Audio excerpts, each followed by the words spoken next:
They call it the country without rivers, where 35 million people survive on less than 1/10 of the water the United Nations considers the bare minimum. Year after year, Saudi Arabia's wells fell deeper and drier, ancient aquifers dropping by hundreds of feet. Then, defying the desert, they built a freshwater pipeline system twice the length of the Nile, crossing mountains once thought impassable. But what drove a kingdom to such extremes, and how close did it come to running dry forever? No rivers cut through the heart of Saudi Arabia. The land is nearly all desert, parched, sun-blasted, and bone dry for months at a stretch.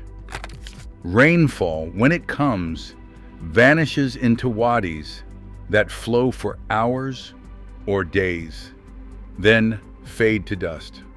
There are no lakes to draw from, no mountain streams winding down to cities. Instead, the kingdom's 36 million people live with a hydrological reality few countries face: less than 100 cubic meters of renewable water per person per year. The United Nations sets the threshold for absolute scarcity at 500 cubic meters. Saudi Arabia's supply does not even reach a fifth of that line. In practical terms, the average Saudi receives just 68 to 90 cubic meters annually, less than what a single American family might use in a week. Comparisons make the numbers starker. In the United States, each person can count on up to 9,000 cubic meters of water every year. Canada and Norway have even more. But in Saudi Arabia, the tap runs on borrowed time. Medical evidence is blunt. A healthy human can survive only 2 to 7 days without water. In the capital, Riyadh, and the coastal cities alike, every drop used must be accounted for. There is no natural river backup, no seasonal melt to refill the reservoirs. The terrain itself works against relief. Most of the country sits on a high plateau, with mountains along the west acting as a wall against moisture drifting in from the Red Sea. Inland, the heat pushes summer temperatures above 50 degrees Celsius. Evaporation outpaces rainfall, and what little water does appear is quickly lost to the sun and sand. These numbers are not just statistics, they are a daily reality. They dictate how much water can be used for drinking, for crops, for industry. They shape where cities can grow and how fast. They set hard limits on what is possible and what is not. For decades, the kingdom has lived with the knowledge that its water supply is not just scarce, it is, by global standards, almost non-existent. The pressure this creates is relentless. With every new neighborhood, every farm, every factory, the margin for error shrinks. The question is not if the country will run short, but how soon. This is the baseline, an existence defined by numbers that terrify planners and families alike. The search for water here is not a matter of convenience or comfort. It is a matter of survival. Saudi Arabia's first answer to its water crisis came from deep underground. Starting in the 1970s, government ministries and utilities launched a nationwide drive to tap ancient aquifers buried beneath the desert. These fossil reserves, formed thousands of years ago during wetter eras, seemed almost limitless at first. By the 1980s, drilling rigs dotted the landscape from the empty quarter to the outskirts of Riyadh, each one boring through rock and sand to reach water that had not seen daylight in millennia. The results were Staggering. In just a decade, the country's water withdrawal soared to unprecedented levels.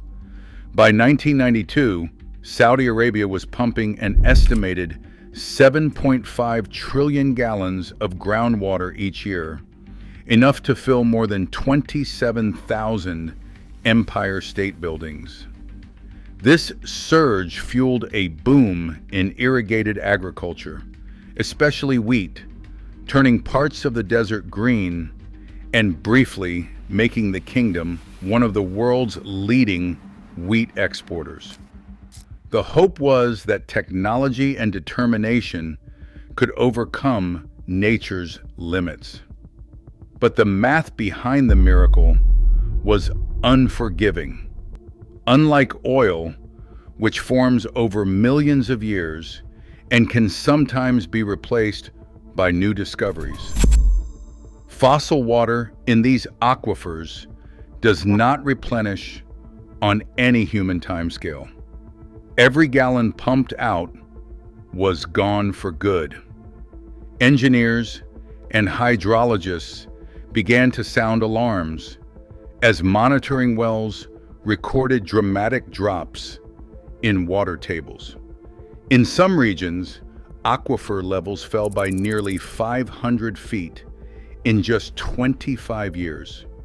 By 2012, studies estimated that 80% of the nation's accessible groundwater reserves had already been depleted. Wells that once flowed freely now ran dry or produced only brackish, undrinkable water. Faced with the reality of vanishing reserves, Saudi authorities shifted course. The era of unlimited extraction gave way to a countrywide push for conservation. Utilities rolled out smart meters across major cities, tracking every drop delivered to homes and businesses. Strict fines targeted wasteful use, and public campaigns urged citizens to cut back on daily consumption. The target was ambitious / per-person water use to just 40 gallons a day, a small fraction of the 300 gallons per day typical in the United States. Agriculture, the sector once celebrated for greening the desert, underwent a transformation. Government policy phased out wheat subsidies and promoted crops that needed far less water.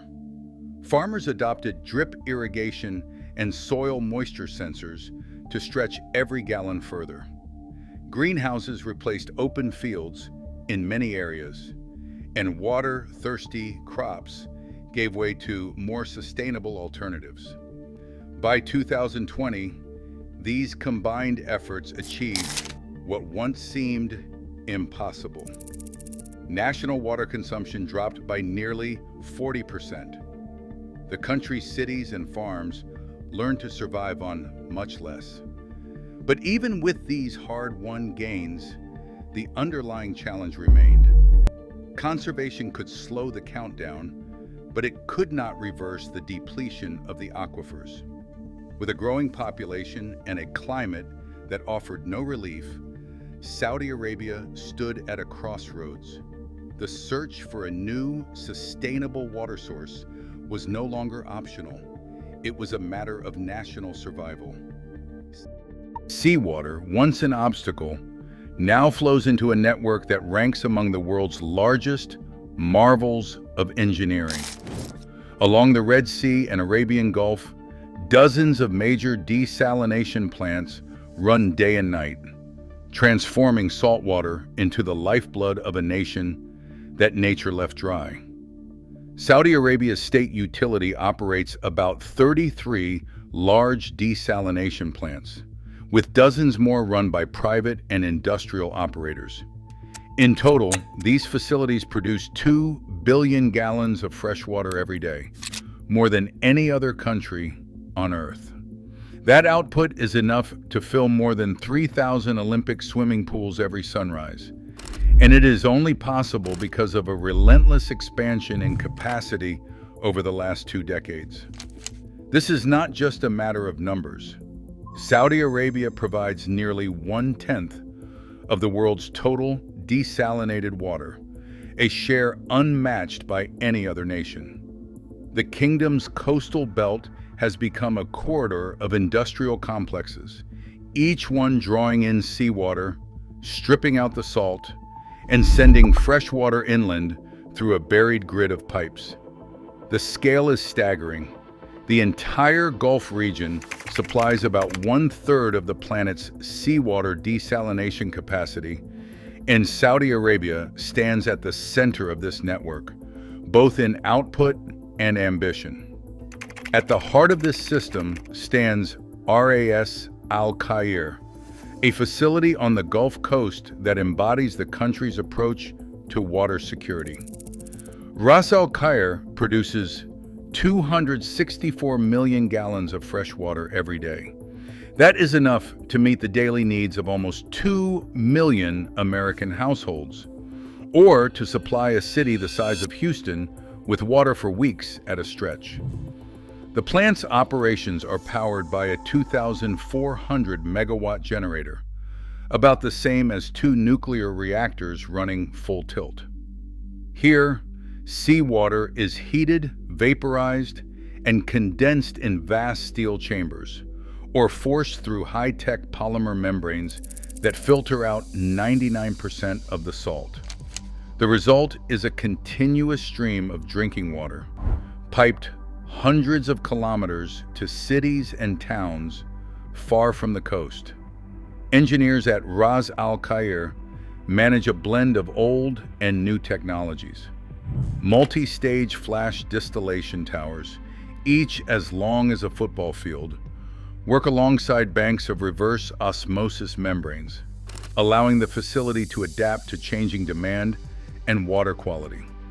The plant runs around the clock, with teams monitoring thousands of sensors and control systems to keep production stable.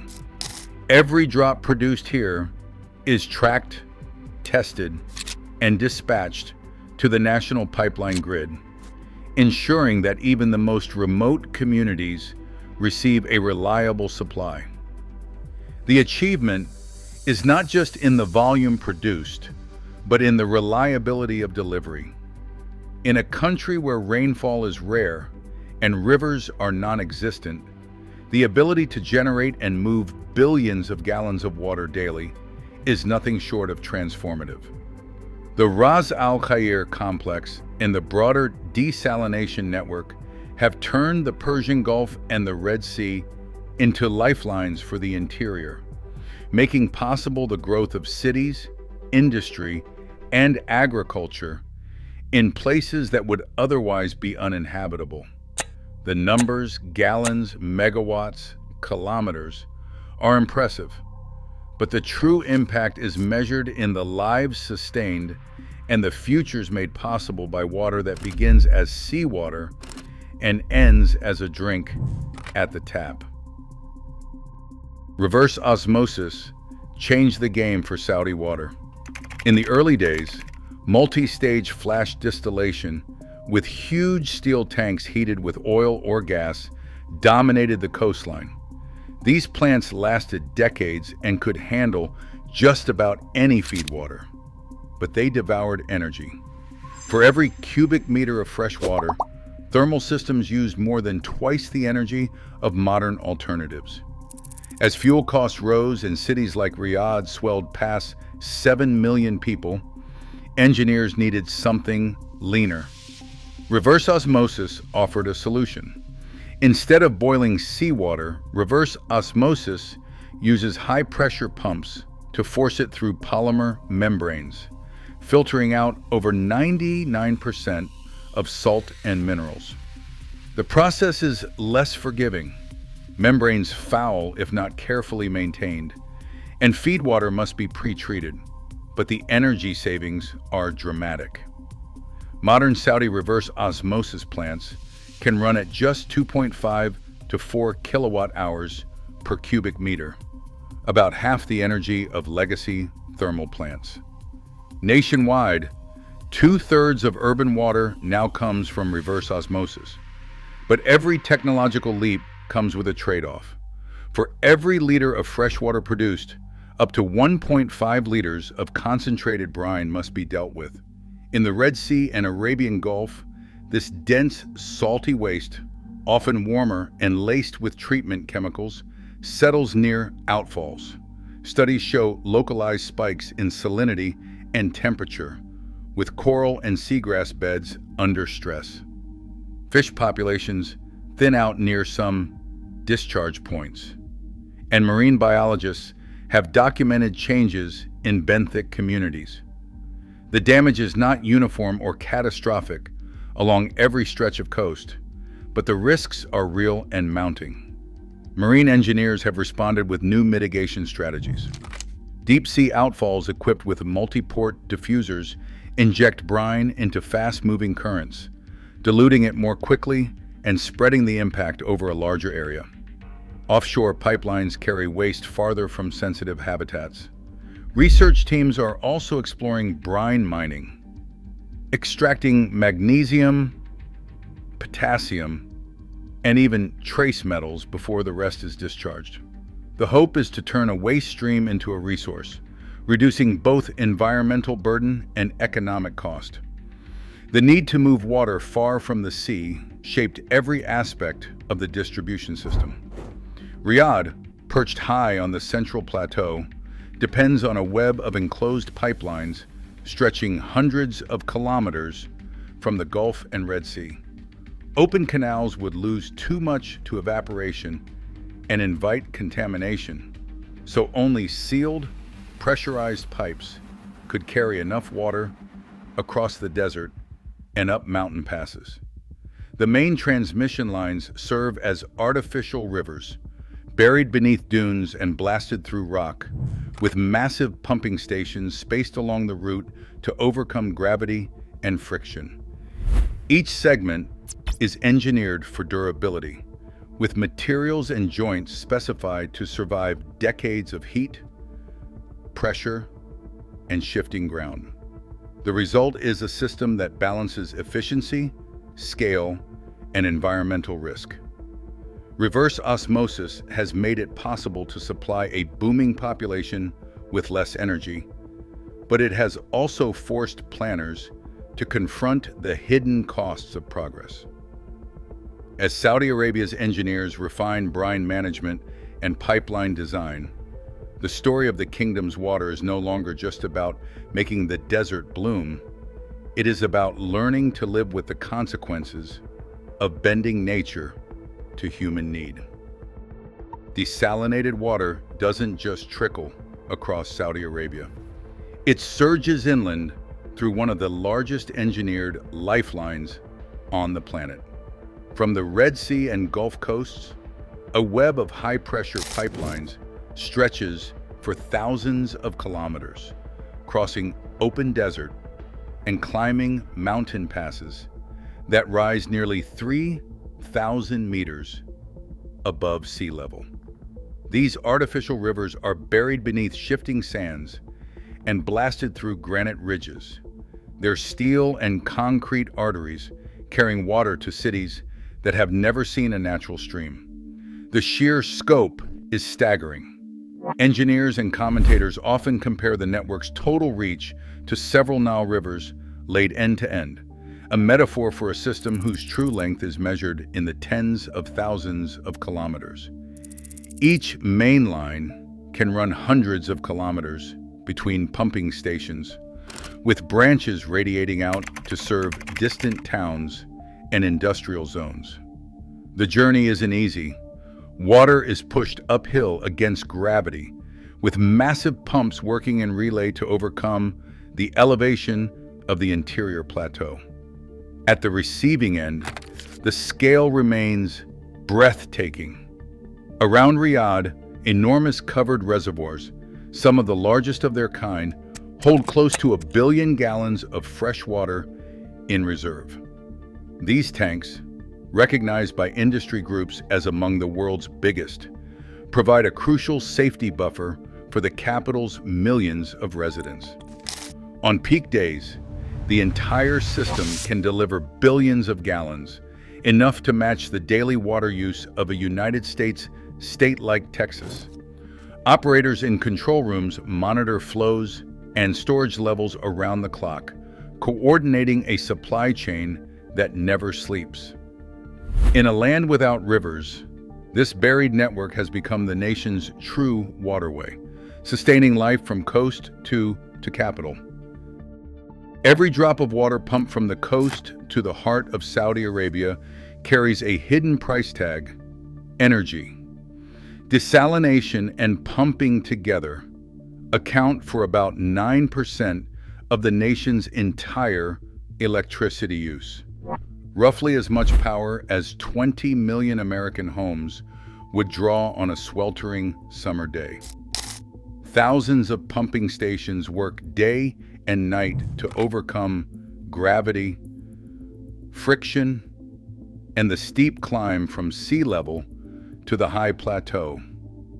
The more water the cities need, the more oil and gas must be burned to keep it flowing uphill. This operational toll has driven engineers to search for smarter, cleaner answers. In the early 2020s, the Saline Water Conversion Corporation and its partners launched a new generation of floating desalination stations along the Red Sea. These barge-mounted reverse osmosis plants can each produce tens of thousands of cubic meters of fresh water per day, enough for well over 100,000 people with Saudi-style efficiency. Built in shipyards and towed into place, they can be connected to the grid in months instead of years. When demand shifts, the entire plant can be moved to a new port, making the system as flexible as it is powerful. Designed to work with Saudi Arabia's rapidly growing solar and wind energy, these floating plants are more than a technical fix. They offer a glimpse of a future where water security and climate targets go hand in hand. By shifting new capacity to efficient, mobile, and renewable-ready technology, Saudi engineers are laying the groundwork for a water system that can meet demand without locking in decades of fossil fuel emissions. The floating stations are still a young technology, but they point to a future where clean water can be delivered wherever it is needed, even as the kingdom pushes toward its net zero goal for 2060. Today, Saudi Arabia moves water where nature never intended, a feat powered by technology, but shadowed by energy and environmental costs. As more nations face rising drought and vanishing rivers, the real test is just beginning: how to create abundance without sacrificing tomorrow. The future of water won't be found in rivers. It will be engineered. Thanks for watching. What do you think this means for the world? Share your thoughts below.